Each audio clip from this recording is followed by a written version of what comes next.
On today's episode of Luthorville, we'll be answering the question, why not build a tiny home? Hey kids, this is Eric Muss-Barnes. And I'm Victoria Vertuga. Welcome to the latest episode of Luthorville.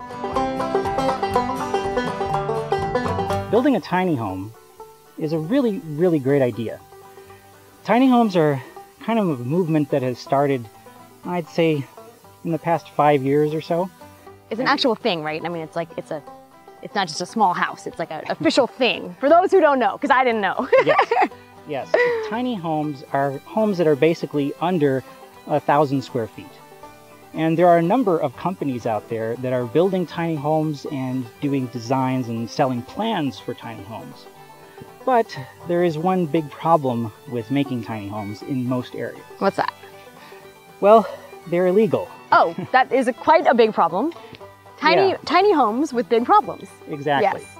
You see, the problem is that in a lot of cities and even in unincorporated areas of counties, there is often a minimum size requirement for a house. Right, in order to build, you have to have like a certain amount of square footage. Exactly. Yeah. And some of these tiny homes that are built, say, for example, on trailers and things like that, are not actually legal homes. Ah.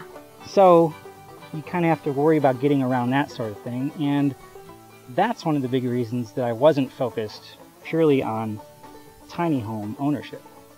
Makes sense. And actually there are a number of companies that sell plans and blueprints so people can construct their own tiny homes, right? Yeah. You can even purchase ones that are pre-made. The company Tumbleweed Tiny House Company in Sonoma, California has a lovely 3-bedroom house called the B53, which I believe is 874 square feet. That is true. Now, I plan to create Galatea Meridian as a custom shipping container home, but I must admit I really like that Tumbleweed design. And I've often considered making Galatea Meridian a modified version of the B53 house. Allow me to clarify, when I say I want to build a shipping container home, I literally mean these kind of shipping containers. The big metal ones used on giant cargo ships. You can buy shipping containers and build a house out of them. Now, how cool is that? Now, if you've never heard of that before, a lot of people just presume the house is going to look like this. Just a big old box sitting in the desert like a shed. Well, that's not what I mean. Now, for those who have a slightly better imagination, they might visualize something more like this. And they'll say, oh, yeah, that's going to be great, Eric. No, no, no. I'm not talking about some ramshackle shack. So, maybe people will picture this. Now, that's a little bit nicer, but it's still not the kind of shipping container house that I mean. Now, for those of you who are fans of Tron, you might think of this, right? The house that Sam Flynn lived in. Now, this is pretty cool if I wanted to live in a city. 2 stories tall. It looks kind of like the place I'd bring all my gothic punk rock girlfriends back to in the 1990s after a night of dancing to Nine Inch Nails and Nitzareb. But I digress. This isn't what I plan on doing for Galatea Meridian. I'm thinking of something more like this. Beautiful, simple, elegant. In fact, here are some images of a shipping container home in the Mojave Desert out by Joshua Tree. Now, this particular house is known as the Tim Palin Studio at Shadow Mountain. And as you can see, it is very sleek and modern, and both the interiors and exteriors are very livable. This is another shipping container house just a few miles away from me in Redondo Beach. And here are a few more examples of beautiful interiors for shipping container homes. As you can see, they can feel very warm and organic and homey. They aren't the dystopian nightmare that you might initially visualize when I say I want to live in a shipping container. So when I say shipping container house, don't think of this. Okay, it's not like that. Galatea Meridian will look more like this. Okay, the interior won't look like this. That would be pretty awful. The inside will have this type of look. Now, when I tell you I want to build my place from shipping containers, you can imagine it a lot better. But let's get back to tiny houses for a minute. Many tiny homes are built on trailers like this. And there are also tiny homes attached to permanent foundations like this one. Now, the trailer option obviously makes the home very portable. Just hook it to a vehicle and plant it where you want. One of the most well-known companies making tiny homes is called Tumbleweed. Here's a little video they have telling you about their houses. Hi, I'm Meg Stevens. When I was getting my degree in architecture, I stumbled upon Tumbleweed and fell in love with the designs. I was fascinated with the idea of building my own house and getting some hands-on construction experience. Like you, I had many questions about the particulars of building a tiny home. I recognized the need to answer many of your questions in a more visual way. That's why one of my first projects as Tumbleweed's designer was to host and produce this how-to instructional DVD.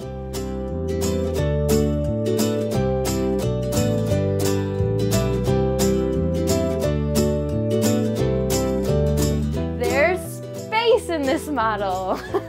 The great room is one of my favorite features of the Cypress 20.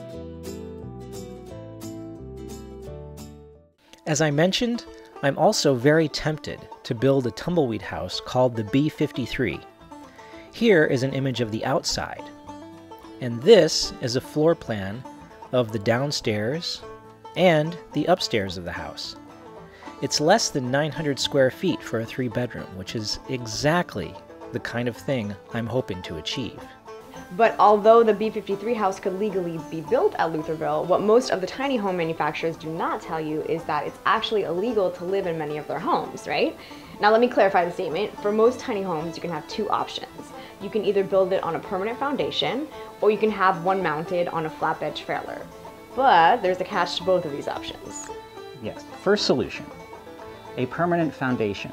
Well, this is illegal because most cities and counties have a minimum size requirement for a house.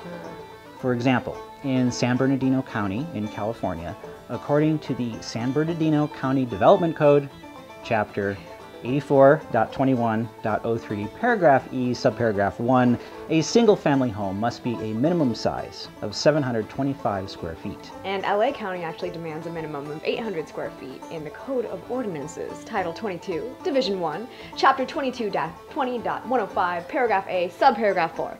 Therefore, if you purchase a 160 square foot tiny home built on a trailer, you can't simply remove it from the trailer and attach it to a permanent foundation because it's too small to legally qualify as a house.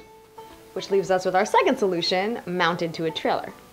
You can have your tiny home on a trailer and have it registered as a recreational vehicle, but that unleashes a whole new problem, namely that in most places you're not allowed to live in a recreational vehicle unless it's hooked up to utilities at an RV park. Most cities and counties have regulations forbidding people from taking a permanent residence in an RV.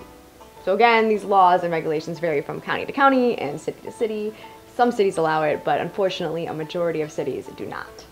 So if you research blogs on tiny homes, they will often advocate renting property from an existing homeowner, perhaps a retired couple with a large parcel of land. But what they don't tell you is that these practices are still illegal in a lot of cities. Now, some people say you should just park your trailer until someone complains, but personally, I wouldn't want to live that way. A little risky, Yeah, even for you. Yeah. I mean, would you really want to live in such a way that a neighbor making a phone call can get you evicted and have you have to move off your property? I mean, maybe you're okay with that, but I wouldn't want to live with that threat over my head every day. So I suggest following the laws. Now, there are exceptions to these caveats, of course, when the laws have permissible stipulations, but you have to do your research. For example, you sometimes see someone living in a motorhome on a property while their permanent home is being built. Right. So there might be a law making this permissible for a certain number of days. Right. Other times, it's technically illegal, but no one really gets arrested because neighbors and police and government officials have kind of an understanding that it's only a temporary thing until the house is done. Right. So what is technically illegal and what is ethical might not always be the same. That's very true. I mean, again, the laws and regulations, they vary from county to county, city to city, so There's no way that we can tell you exactly what the laws are where you live. Right. Therefore, it's important for you to take the time to research these details. I mean, if you can legally get away with buying a $2,000 plot of land and sticking a $50,000 tiny home on a trailer, more power to you. I'm happy for you. I envy you. That's fantastic. But make sure you investigate all the county and city ordinances before you get too excited, because regulations might make your plan a little more difficult than you imagined. Luthorville is an educational series inspiring kids and adults to become excited about innovations in science and technology by documenting the design and construction of a Mojave Desert homestead called Galatea Meridian. Witness the crazy story of how Rarick Muss-Barnes, an unemployed computer geek and struggling novelist, risks homelessness by spending most of his life savings to build an off-grid dream house in the middle of nowhere. Having purchased vast acres of the Old West, can Rarick find a stable job and create his home before his money runs out? Take a journey where fortitude and a pioneering spirit continue to forge the American dream on the romantic landscape of the American frontier. Thanks for watching the latest episode of Luthorville. And please be sure to share with all your friends. And remember, if your ambitions don't scare you, They aren't big enough. I don't know what that dream is that you have. I don't care how disappointing it might have been as you've been working toward that dream. That dream that you're holding in your mind, that it's possible.